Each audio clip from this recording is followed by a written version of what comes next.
a guy that turned his girlfriend into a goat because of the spell of jealousy, a tale of love lost and found. There was a young man named James. He was charming, doubly liked, and had one love he cherished above all else, Kayamika. She was everything to him. Her laughter was like music, her smile like a glimpse of the sun, and in her eyes, he saw a world he wanted to call his own. Together they were inseparable, and James was certain nothing could ever come between them. But as the months rolled on, Kayamika began to feel differently. She loved James, but she also wanted to explore who she was beyond their relationship. The weight of his possessive love had started to feel like a cage. With a heavy heart, she went to him one evening, ready to have the hardest conversation of her life. "James, I need space," she said, her voice soft but steady. "I think it's best if we end things. I need to grow on my own." The word struck James like a dagger. His heart twisted with a pain that turned swiftly to anger and then to desperation. All he could see was a future where Kayamika belonged to someone else.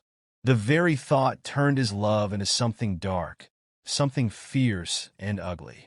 He couldn't bear the idea of her being with another man, of her laughter filling someone else's heart with joy. If I can't have her, he thought, no one else will. Fueled by jealousy, James made a choice that would change both their lives forever.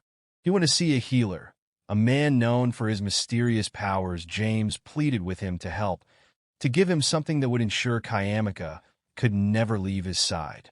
The healer, with a knowing look, handed James a small vial filled with a shimmering potion.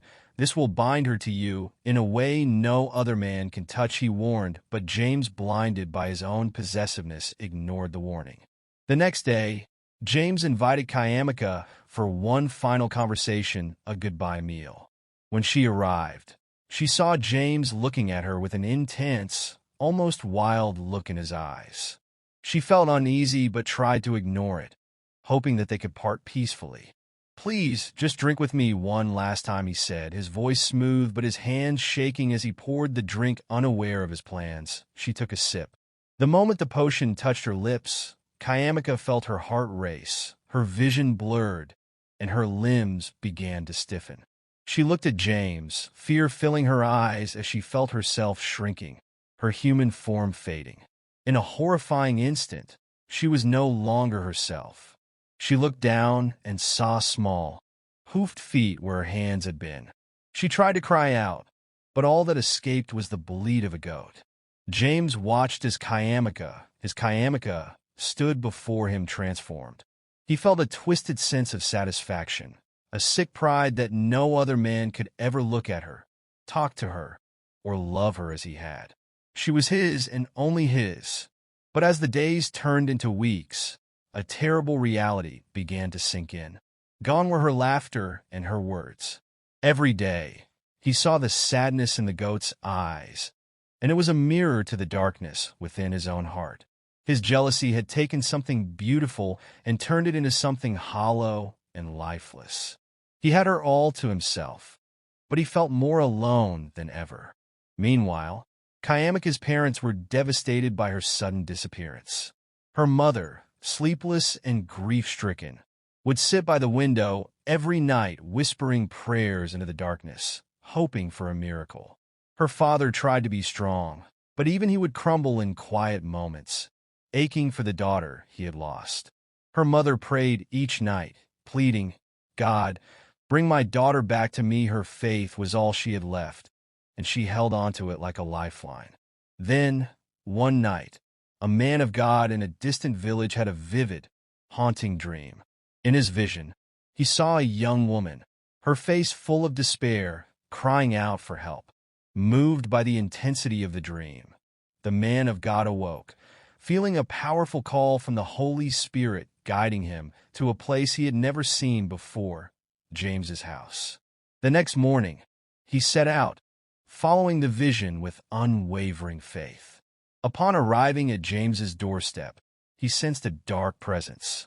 Without hesitation, he explained the purpose of his visit and requested to pray over the strange goat James kept.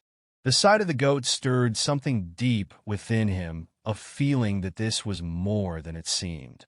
At first, James resisted, but the man's conviction and faith softened him.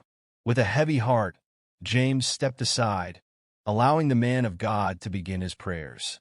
The man prayed fervently, calling upon divine power to lift the curse. He could feel a powerful resistance, a dark force clinging stubbornly to Kayamika's form. But he did not falter. He pressed on, his voice rising, his faith unwavering. Hours passed, and the sun began to set. Just when hope seemed lost, a warm, radiant light filled the yard. In that moment, the spell shattered. Kayamika's form shifted, her hooves transforming back into hands, her face and body returning to her human form with a gasp. She reappeared, dazed but free at last. James, overcome by a wave of guilt and relief, rushed to her, embracing her as tears streamed down his face. "I'm sorry, Kayamika," he cried. "I did this terrible thing because I couldn't bear to lose you. My jealousy turned me into someone I didn't recognize, someone who thought only of himself. I wanted to keep you so badly that I destroyed the very thing I loved." Kayamika looked at him, her eyes filled with sorrow and strength. She gently pulled away, gazing at him with a mixture of forgiveness and sadness. "Love isn't about possession, James," she whispered. "It's about letting someone be free, even if it means letting go." As they spoke, Kayamika's parents, who had been told the miraculous news, arrived at James's house. The moment her mother saw her daughter standing there, her strength faltered, and she collapsed to her knees, overwhelmed by relief. She hugged Kayamika tightly, tears of joy streaming down her face. Her father, equally overcome, embraced them both, and for the first time in 20 years, their family was whole again. The man of God looked at James, his face both solemn and kind. "Let this be a lesson, James," he said. "Jealousy is a poison that consumes all it touches. Love, true love, does not bind, it sets free. You were given a second chance, a rare gift. Live with it wisely." And so, the tale of James and Kayamika became a cautionary story told in the village for generations. People remembered the young man who had let jealousy overtake him and the tragic transformation that followed.